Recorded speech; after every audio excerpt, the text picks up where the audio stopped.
Start your sublight engines. It's time for a very special episode of RuPalp's Podrace, a queer Star Wars podcast.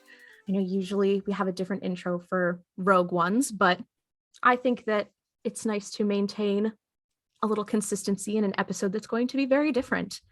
Today, I am joined by a very special guest, and I will let him introduce himself in a second. But so you know, my name is Ollie. I use any pronouns, and my favorite article on Wookieepedia, it's probably food. I just think it's a fun article. I've heard that food sometimes contains bones from that article, which is a statement that has haunted me. Hello, everybody. I'm Jordan, known as Supreme Emperor on site. My pronouns are he/him. And presently, I would say my favorite article is the unidentified Twi'lek Major Domo and all of his smartassery. I adore that. One of the things we want to do with this episode is talk about Wookieepedia. There's a little history between me and Wookieepedia that we can talk a little bit about. There was a time last summer where I got into a little bit of personal beef with Wookieepedia. And the reason is that I thought that it would be really important to have a page for the concept of numbers. And one of the reasons that I thought this would be really important is because I had just read a book, a Star Wars book, in which numbers are extremely important. So I was doing a little research on numbers in Star Wars, and I found that there's like different ways to write it in Orbesh and all that stuff. So I was like, oh, there really should be somewhere where this is centralized. So I was like, I should look into how to make a page about numbers. And I made it, and I thought it looked so good, and I spent so much time trying to follow all of the specifications, and then it got deleted. And looking back, completely fair. I am not a professional. I did not know what I was doing, but at the time, I kind of played it up. I was like, no, we've got beef now. What have they got against numbers? But that's why we're here today. We're going to squash that beef. But in this episode, hopefully what we are going to get across is a little bit about Wookieepedia, why people like it, what makes it such a good and consistent site, and how viewers or listeners at home can help in maintaining it. But yeah, do you want to tell me a little bit about like your personal connection with Star Wars? I should start out by saying I am now looking up the deletion history for numbers because I am intently curious at this point. As for my personal history, though, so I got into Star Wars back in, I would say, probably the early 2000s when I picked up a copy of Heir to the Empire by Timothy Zahn from a local used bookstore. And from there, I have never looked back. I just literally bought anything I could get my hands on. A little bit after that, I came across Wookieepedia back in the early days, probably around like 2006, 2007. And again, never looked back because once you go down that rabbit hole, you don't come out. I started editing a couple of years later, probably around 2011. And then I will say it again for the third time. Once you go down that rabbit hole, you don't come back. You just keep going. As for Wookieepedia itself, for those who aren't familiar with us, Wookieepedia is a Star Wars wiki. It is the Star Wars wiki. I would argue that it's like the wiki. Like I have been in a lot of fan bases, and I think the golden standard is Wookieepedia. There's so many pages and so much information to the point that sometimes it is absurd, but not necessarily in a bad way. I think in a universe as absurd as Star Wars, sometimes you need that. One of the big things too is that it is so heavily moderated, and there is so much that goes into keeping a site consistent. And do you think you could talk just like a little bit about how stuff like that is maintained? Like how many people work on Wookieepedia regularly as moderators, and how much work like goes into moderating a site like this? Well, the short answer is a lot. In terms of actual administrators, so the people who are actually quote unquote heading the site, spoiler alert, we're no more special than anyone else. We just have a few extra shiny buttons. But there's presently 10 of us that are administrators, 3 of whom also have bureaucratic rights, meaning, again, a couple more shiny buttons. In terms of actual users, though, any given month, there's easily a few hundred people who are contributing to the site. It might be something as simple as fixing a little typo or writing up an entire 1,000-word article. But it's just through the collective work of thousands upon thousands of people over so many years that have helped grow this site to where it is today. And you can tell, like, it's crazy when you go on Wookieepedia, there is a tab on the side that says like what pages were recently edited. And I don't think I've ever gone on Wookieepedia and seen anything that was more than 10 minutes. Like the most recent edit was more than 10 minutes ago. It is constantly getting updated and constantly being worked on. And it's funny because I'll see a page, I'm like, this page is for a character that has not appeared in anything for literal years. But it'll be like, oh, someone went in and fixed a typo, or someone added an image. And I'm like, it's really cool. Like, the collaborative nature of wikis in general is so neat to me. But I think what's really nice too is maintaining a high standard. So you still have that sense of community and that sense of, oh, everyone is able to contribute, but it is still held to a standard. And again, I think that shows. It really does. And we do aim for the highest standards possible. We want to make sure everything is properly referenced and properly verifiable, so anyone looking at it knows what they're reading is accurate. What they're getting is factual. That's not just someone came in and made something up for the sake of adding in what they believe in their headcanon. We strive to make sure that everything can be independently verified by anyone. So anyone who looks at something can look at the little ref note and say, oh, okay, this little bit of information here, this came from this novel. You go to that novel. Okay, this novel was about this, released on this date. We want to make sure that everyone can verify all that. I think that's another thing that's really, really useful, is the ability to track, like, okay, here is this character, here's their first appearance, and here's all of their canon appearances, and here's all of their legends appearances, and here's like everything that references them. And I think it's really nice to have that, because it makes, like, let's be frank, there's so much Star Wars, like, legends, canon, other types of media, like, it's such a huge thing that if you are like, oh, I've seen people talking about this character, I'd love to get to know them. If you did not have a resource where everything was put together, it would be so hard to do that. I know when I got into the Thrawn books, I was like, okay, like, I've got an idea. I know who Thrawn is and I know a little bit about Thrawn. But then I would see stuff and I'm like, what is this? Like, where do like, I think it may have been Heir to the Empire. And this was when I was first getting into like Star Wars books. I was like, okay, how does that fall in? My first place I went was Wookieepedia. And what's really cool is if you go to like Thrawn's page, everything is like listed, everything is cited. It's so easy to use. It's got everything you need. Everything you just described is exactly what I did when I first started picking up Star Wars books. Was obviously going through a used bookstore. You're not going to get every book in the series. You're going to get book 1, 3, 5, 8, and 9. So I went to Wookieepedia and I used that to fill in the gaps.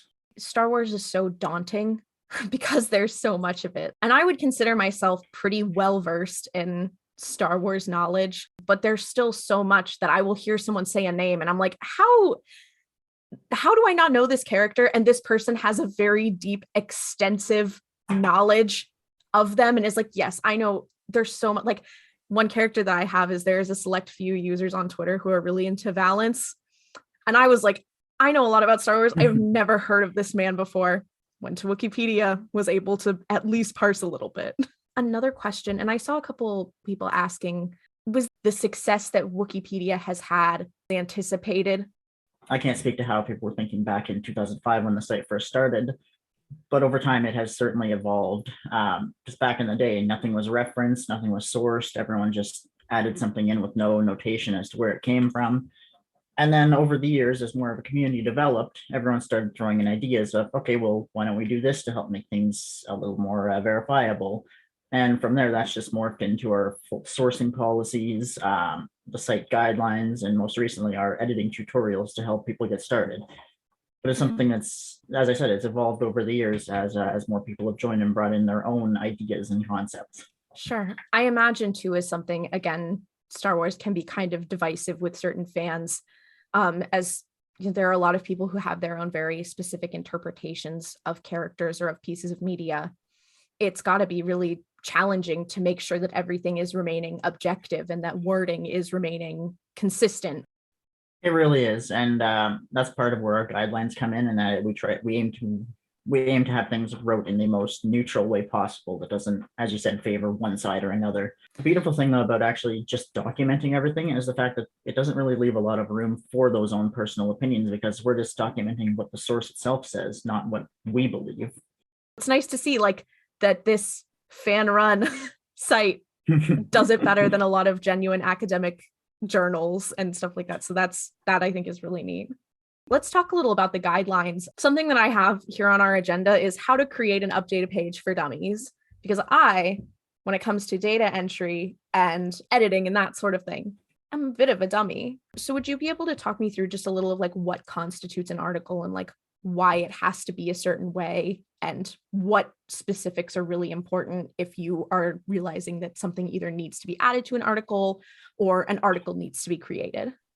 Absolutely. Let me just pull up one of the guidelines here. So this is from our editing tutorial, the Padawan version, as it were. And I'll just read the first paragraph of this. We know editing can seem daunting at first. Quote, there's no way I have anything to add to this wiki. It has everything. I know nothing about wiki text. I'm worried my edits will get reverted or I'll break something. We all had these concerns before jumping in, but you have an advantage many of us didn't, this tutorial. On this page, we'll go over some of the more common questions and concerns regarding editing on the wiki, focusing on the experience of someone who is editing a wiki for their first time. Now, what this guide covers is everything about the basics of how articles are written, how linking works, how things should be sectioned. So that would be like the history section, for example, the subsections of like the Old Republic, the Clone Wars, Battle for Geonosis, how the appearances and sources sections are laid out, how to use references and citations, and a nice little note about what to do if you break something, which is quite literally not to worry if you accidentally break something. It can easily be undone in seconds. And then from there, we have our night tutorial, which then goes more in depth into how to actually write an article. Yeah, having like an outline in front of you can be so helpful, especially in terms of citing, because I know one of the biggest problems that I have had when I've seen something and been like, oh, I could maybe add to this or maybe change this, citing the sources and making sure it looks proper and, is linked to the correct things. That is, I think, a huge daunting task for someone who doesn't really understand what they are doing or has not edited anything like this before. Oh, for sure. And I can definitely say that every single one of us has been there. Back in like early 2011, I was there. Back in 2005, people were there. Nobody knows everything right off the bat. It takes time to learn how to actually do it. And even to this day, I don't know everything. If there's something I don't know, I'll go onto our Discord and say, hey, who knows how to do this? Yeah, I imagine it's nice to have like not only the collaborative nature of Wookieepedia on the side of people on the outside who can come in and add information, but also the collaborative nature of the upkeep of the site of like moderators and that sort of thing. It's probably nice to have that support system. Definitely. And it's the really cool thing about it is the fact that all of us are brought together by this one common thing that we love, Star Wars. From there, we have this community that supports one another through good times, through bad times, when we're having good days, when we're having bad days. And it's just been a great way to make so many amazing friends and colleagues from quite literally around the world. Even if it is absolutely impossible to try and plan any sort of group meetings when half of us are in a time zone that is the entirely opposite of mine. Yeah. No, I imagine that's something I think too, that fandom in general really can help bring people together who wouldn't have had the opportunity to talk in the first place. And like without having that mutual connection, like I've seen so many really cool relationships and friendships blossom from being in, spaces like this together. So it's really neat to hear that even like from the very basic like fandom level to something that is as seemingly official as Wookieepedia, that is a common thread among fans. So I think that's, again, super neat. You get so many different unique perspectives from around the world because say some sort of language that I personally, being Canadian, thinks is something that's universally known, somebody who's living in Europe might not have a clue what that means, and vice versa. And it gives you that kind of unique insight into different cultures and experiences. Yeah, absolutely. And especially through the lens, like when you have something that you can commonly bond over, like, Star Wars, which is one of the biggest franchises probably of all time. It's really neat because you have this common thing that you're like, hey, yeah, here's an interpretation that I have of Star Wars. Like, oh, I liked this part in this movie. And they might be like, oh, well, here's this thing that I noticed because I have sort of a different experience with the world because I'm from somewhere completely different, or I am just have different life experiences. Let us get into the next question then. You're here on RuPalp's Podrace, which is a queer Star Wars podcast. And something that we wanted to talk a little bit about is Wookiee Project Pride. And if you could explain a little bit about that, that would be awesome. And maybe how some of our listeners could help. I cannot talk about Wookiee Project Pride without throwing out a huge thank you and congratulations to Amy Thrax. She is the one who created this project. It was quite literally her baby. She is I'm listed as the co-lead on it, but she absolutely is the project lead. Emmy has been the driving force behind a number of fantastic initiatives on our site to help bring some of these very important topics to a measure of status, where people can take a look at it and think, okay, this is me. I'm represented in this, and it gives people that kind of that unique look into it. But Wookiee Project Pride itself, it's what we call a Wookiee project dedicated to improving our in-universe articles about canon and Legends characters who are LGBTQIA+, and out-of-universe articles about LGBTQIA+ Star Wars contributors, such as artists and actors. It's a group project, so everyone comes together to work on these things together. So yeah, is there like a list or a page that is dedicated to this that would give people an ability to look at stuff and be able to figure out like what might need to be updated, etc.? Yes, there is. It's what we call a Wookiee project, which is essentially a group project where everyone collaboratively works on one thing. So we have projects for things like novels, the Clone Wars, the Old Republic. Could be something as small as dedicated to a single video game, or as large as encompassing every novel ever written. That's just a unique way for everyone to kind of collaboratively work on something that they enjoy together. We've seen such a huge influx of LGBTQ characters recently in Star Wars, especially with like the High Republic, but also with a lot of the comics and a lot of novels. Like there has been a lot more space, and especially in the world we live in today, it's a lot more accepting than it has been in the past. So it's really cool to see Wookieepedia acknowledge that this is something that needs to be worked on, and just seeing Star Wars catch up with the times. So it's a really neat initiative that I would urge all of our listeners to go check out and see if you happen to be an expert on any of these characters, which I know really from our Twitter mentions that some of you are. You should check out this page. And the cool thing is just realizing just how many people in our community are part of the LGBTQIA+ community, which is myself and so many others. And it's been amazing to, as I said earlier, get to see all of these different perspectives from people in this community around the world who have a different, unique perspective on things.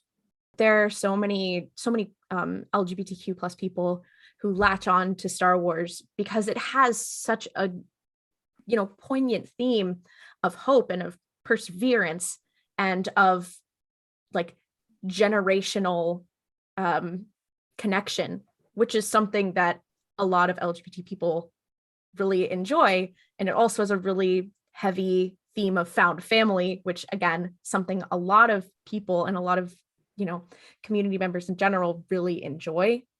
So it's almost like the perfect franchise media to really dig into in terms of LGBT themes. So I'm really excited that we're moving into a time where not only can we have those themes, we can also have characters who are representative of the community. Exactly. So I would recommend everyone go check that out. Do we want to move on to a little game that I have prepared? Absolutely. Whatever you'd like. Sure. So this is a game that our listeners will be familiar with. It is called, Is It Legends or Did I Just Make It Up?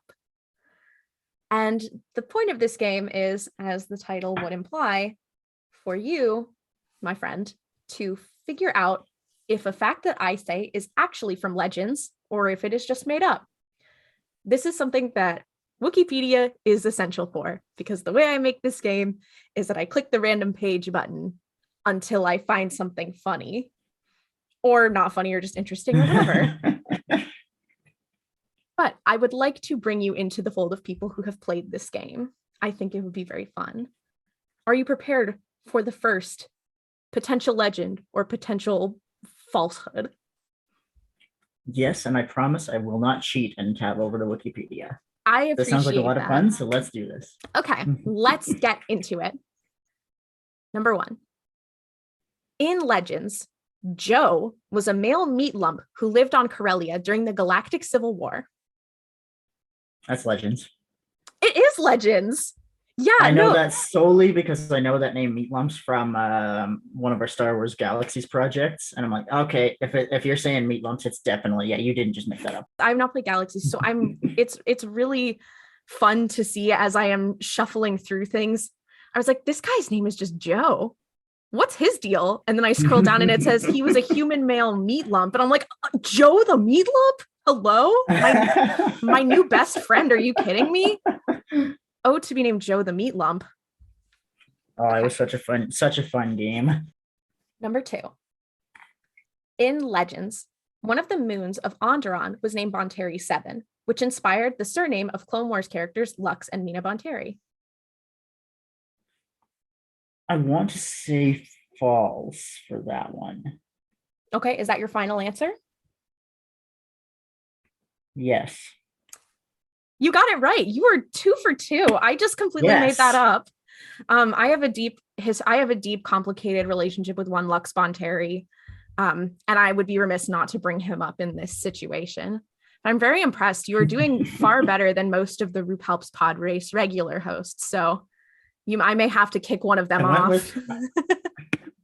I went with false on that because in all the times I have read through that article through various reviews and whatnot, I did not remember seeing anything about being a namesake.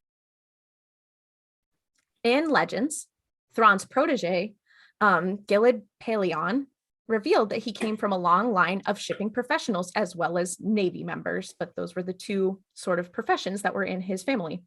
Timothy Zahn has stated that he drew inspiration for Eli and Vanto from this. Legends. Your streak has broken. No, that one I completely made up. I could have sworn that there was something in Paleon's history about shipping. Oh, wait a minute. That second part. No, I mean, there's nothing about shipping in his history that I could find on Wookieepedia, at least. I just know that a lot of people like to relate Eli to Paleon, and I just thought it would be fun. A little Easter egg. This one goes out to you, Chis Twitter. I could have sworn that there was something in Paleon's history about coming from a family of Navy people. The Navy people is true. I threw that in there to add legitimacy. I didn't have it, but then you said that one of the first Star Wars books you read was Heir to the Empire, and I panicked. So I was like, I need to make adjustments. Well played. Thank you. I feel like that was kind of cheating, but it's my game, so I make the rules. I will grant you that one. That was very well played. Thank you. I appreciate it. Number 4. In Legends, Raspier was a pure-blooded Sith who served the king of the Sith as a court magician. Legends. It is Legends. This is from the Unknown Regions, which is a hardcover supplement to the Star Wars role-playing game from 2010.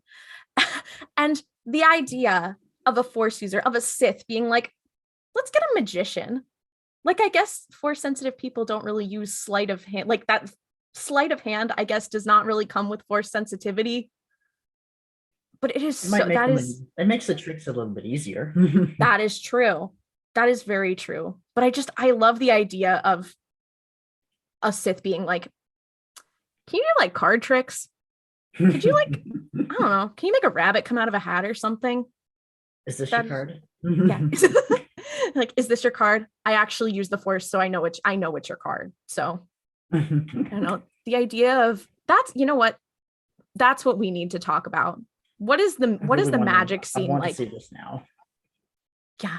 What is the magic scene like in Star Wars? I want to follow a Star Wars story about a magician who is just some guy but there's also like Jedi and actual like magic in the universe. Just have like an entire novel devoted to this guy who's just a traveling magician who somehow ends up being in the exact place of every event in history. Oh my god, he's like the R2D2 of magicians, like who's just always somehow around, sees all of the major plot beats, and is like, yeah, but that's cool. I'm a magician. He's like you see in the scene in Rise of Skywalker where you hear the voices of the Jedi all talking to Rey. He's like, they're all saying like, come on, like we are with you, and he's like, is this your card? What I'm envisioning is on the Death Star, right after Darth Vader cuts down Obi-Wan and Luke shooting the stormtroopers, just see someone in the background going, wait, I dropped my cards. Oh my gosh, he's like, no, you killed him. I was gonna ask if this was his card. The Death Star magician is my Glupshido. That is my little guy who I care about. I cannot wait. The Death Star did have multiple themed cantinas, so it's not impossible. Yeah. I mean, look, if Tarkin could get carpet in the Death Star, then I think we can get a magician. If we go with the old tiny Death Star game, I mean, the Death Star had roller coasters, so the sky's the limit. Surely we should, you know what? Let's start a campaign to get a magician on the Death Star. That is I'm writing a letter to Disney as we speak. Number 5. In Legends, Canuck was a Sith who lived on the planet Angelus, protecting a kyber crystal that many Sith used to create their lightsabers. Made up. It is made up. It is just the plot of Knuckles from Sonic the Hedgehog. I just thought it would be funny to include him in something. I think they should put Knuckles in Star Wars. Okay, that is a question. It's completely unrelated to our game, but if there was a character not from Star Wars who you think it would be fun to just like have in the Star Wars universe, who would it be? For entertainment's sake, give me Ezio Auditore da Firenze from Assassin's Creed along with the Assassin's Brotherhood. That is so inspired. I think that would be very fun. I want to see something Assassin's Creed jump off of the top of a 1,000-story skyscraper on Coruscant and just land in a random hay pile. Yes, exactly. I think that there need to be that's probably why Palpatine was able to take over, because there weren't enough hay bales on Coruscant. If there had been more hay bales on Coruscant, Fives would still be alive. That lack of a hay bale was Mace Windu's downfall. Yeah, if there had been a hay bale in the Chancellor's office, Mace Windu would have been fine. No, I will say I still 100% believe Mace Windu is alive. Is it true? Probably not, but I believe it. And I have now elected to go with the concept that he is still alive because there was a hay bale. I'm using Assassin's Creed logic. Yeah, but it would be absolutely fantastic to see a cool little rematch between Mace Windu and an older, more mature Boba Fett. That would have been everything. I would have liked for them to come together to team up. The handshaking meme, but it's like hates Cad Bane in the middle. I think that could have been. Oh, that would be fantastic. What could have been? Oh, I'm not a hater. I am simply a Star Wars fan who has too much time on my hands. So that is the end of my game. Once again, do you want to quick plug everything that you have? Any, like, where can people find you, etc.? Yeah. So anyone can find us just by Googling Wookieepedia on our site. And I tweeted out a few of these links already, but we have a Discord. You can find the link for it at the top of our main page. Any of our editing tutorials, if you can't find them there, shoot us a DM on @WookOfficial on Twitter. I'll be happy to send them your way. Any of our projects, we can send you links for those as well if you can't find them. And as always, if there's any questions you have, either reach out to us on our Discord, reach out to me, Supreme Emperor, on site, or send us a DM to @WookOfficial on Twitter. Yeah, and it seems really daunting, I think, for a lot of people, because it's like, whoa, that's Wookieepedia we're talking about. But like, I have seen nothing but just kindness and receptivity. So definitely, I would recommend reaching out if you have any interest at all in, maybe contributing. May the Force be with you, and don't criff it up. Waka waka. Waka Waka from Wookieepedia. That is my new favorite sound clip.